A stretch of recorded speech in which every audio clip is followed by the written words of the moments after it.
munaasabadan oo lagu xusayay 55 sano guuradii ka soo ragtay markii dalka Uganda uu ka xoroobay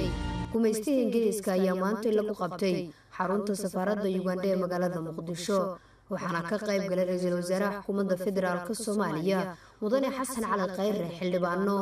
wasiiro iyo safiirada dalalka caalamka u jooga Soomaaliya safiirka dawladda Uganda ee Soomaaliya ayaa xusay in Soomaaliya Uganda uu ka dhaxeeyo xiriir soo jireen oo ku dhisan iskaashi qoto dheer taasina ay keentay buu yiri in ciidamadeenu ay ka qayb qaataan nabadeynta Soomaaliya oo hadda ku jirta xaalad wanaagsan oo ugu hambalyeeyo madaxda dawladda Soomaaliya ra'iisul wasaaraha xukuumadda federaalka Soomaaliya mudane Xasan Cali Khayre ayaa shacabka iyo dawladda Uganda u diray hambalyo uu ka siday madaxweynaha jamhuuriyadda Soomaaliya iyo shacabka Soomaaliyeed waxa uu xusay in loo baahan yahay in sare loo qaado qiyamka Afrika oo ah riyooyinka uu yeesheen 55 years ago that Ugandan flag was raised in Kampala joining Somalia and a small group of African nations 55 sano ka hor markii caalamka Uganda laga taagay magaalada Kampala oo ku soo biirtay dalal yar oo qaaradda Afrika ka mid ah oo Soomaaliya ka mid tahay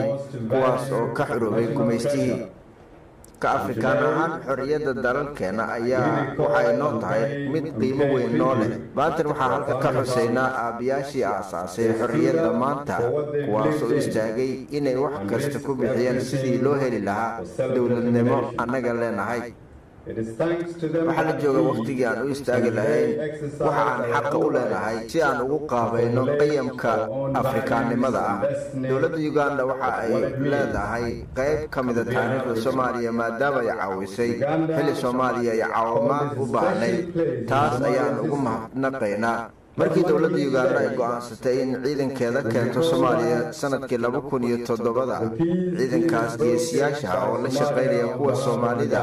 iyo dalalka kale ciidamada ku deeqay waxa ay ka wada shaqeynayeen sidii nabad iyo xasilooni loogu heli lahaa dalka muddada dheer deganaansho la'aanta ku jiray waxaan ugu mahadnaqaynaa arrintaas micno weyn ayayna noogu fadhisaa maanta anigoo ku hadlaya magaca madaxweynaha iyo kan shacabka Soomaaliyeed waxaan garowsanahay qiimaha ay la siiyeen dhammaan ciidamada ajnabiga oo naftooda ku waayay safarka nabad u raadinta Soomaaliya along this journey taliyaha ciidanka AMISOM Cusmaan Nuur Subagle oo la hadlay warbaahinta qaranka markii uu soo idlaatay munaasabadu ayaa sheegay in Soomaaliya tahay hooyada xoreynta Afrika ciidamada ka socda Afrika ee hadda jooga Soomaaliya yihiin kuwa gudanaya abaalkii hore u sameysay Soomaaliya waxay ka qaadatay xoreynta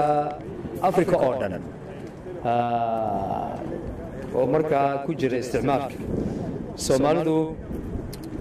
waxa maanta halka gaarsiiyay waxay u dhimanaysaa Afrika sidii ay u xoroobi lahayd abaalkiina maanta Uganda way celinaysaa iyo dawladaha kaleba halka Soomaaliya xoreynta Afrika waxay ka qaadatay liinka hore ku jirtay